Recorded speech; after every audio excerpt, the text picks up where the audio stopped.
होली से पहले पड़ने वाले 8 दिनों को होलाष्टक कहा जाता है।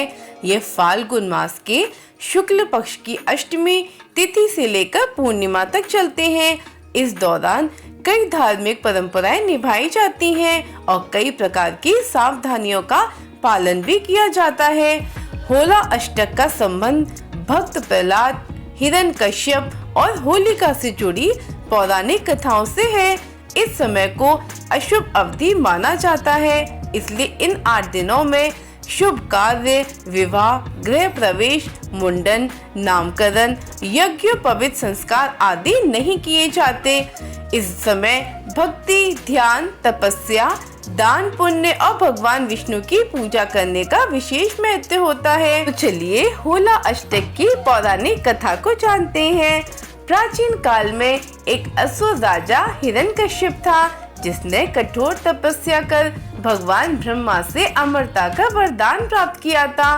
ब्रह्मा जी ने उसे वरदान दिया कि वह ना दिन में मरेगा और ना ही रात में, ना घर में मरेगा, ना ही बाहर, ना किसी हथियार से मरेगा और ना ही किसी प्राणी के द्वारा, ना आकाश में मरेगा और ना ही पृथ्वी पर। इस वरदान के कारण वह अत्यंत शक्तिशाली हो गया और स्वयं को भगवान मानने लगा। उसने अपने राज्य में भगवान विष्णु की पूजा पर प्रतिबंध लगा दिया और सभी को अपनी पूजा करने के लिए मजबूर किया। लेकिन उसका पुत्र प्रहलाद भगवान विष्णु का परम भक्त था और हर समय ओम नमो भगवते वासुदेवाय मंत्र का जाप करता था। प्रहलाद की विष्णु भक्ति से क्रोधित होकर हिरण्यकश्यप ने उसे कई तरह की यातनाएं दी, लेकिन हर बार भगवान विष्णु ने प्रहलाद की रक्षा की।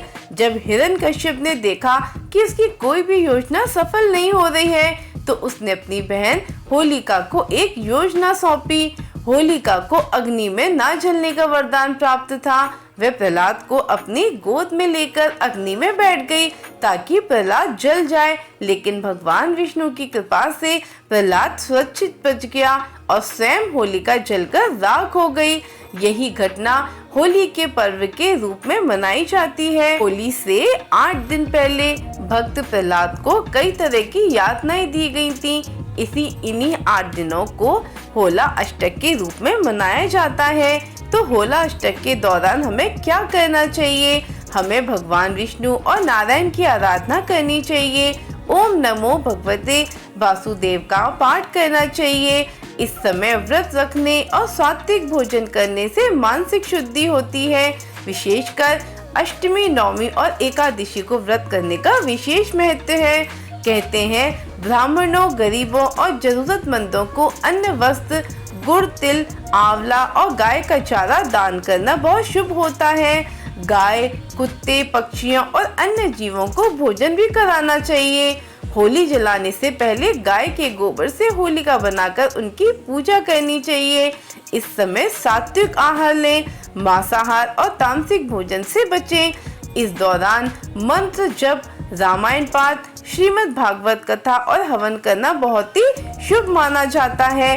इन 8 दिनों में विवाह, गृह प्रवेश, मुंडन, नामकरण या सगाई, नया व्यवसाय शुरू करना आदि कार्य वर्जित माने जाते हैं। अपवित्र स्थानों पर ना जाएं, झगड़े और विवाद से बचें। संध्या के समय बाल कटवाना, नाखून काटना, झाड़ू लगाना ये सब अशुभ माना जाता है। आपको अपने घर में हनुमान चालीसा का भी पाठ करना चाहिए। होला अष्टक 7 मार्च 2025 से 13 मार्च 2025 तक रहेंगे। जय श्री गणेश, जय श्री श्याम, जय श्री राधे।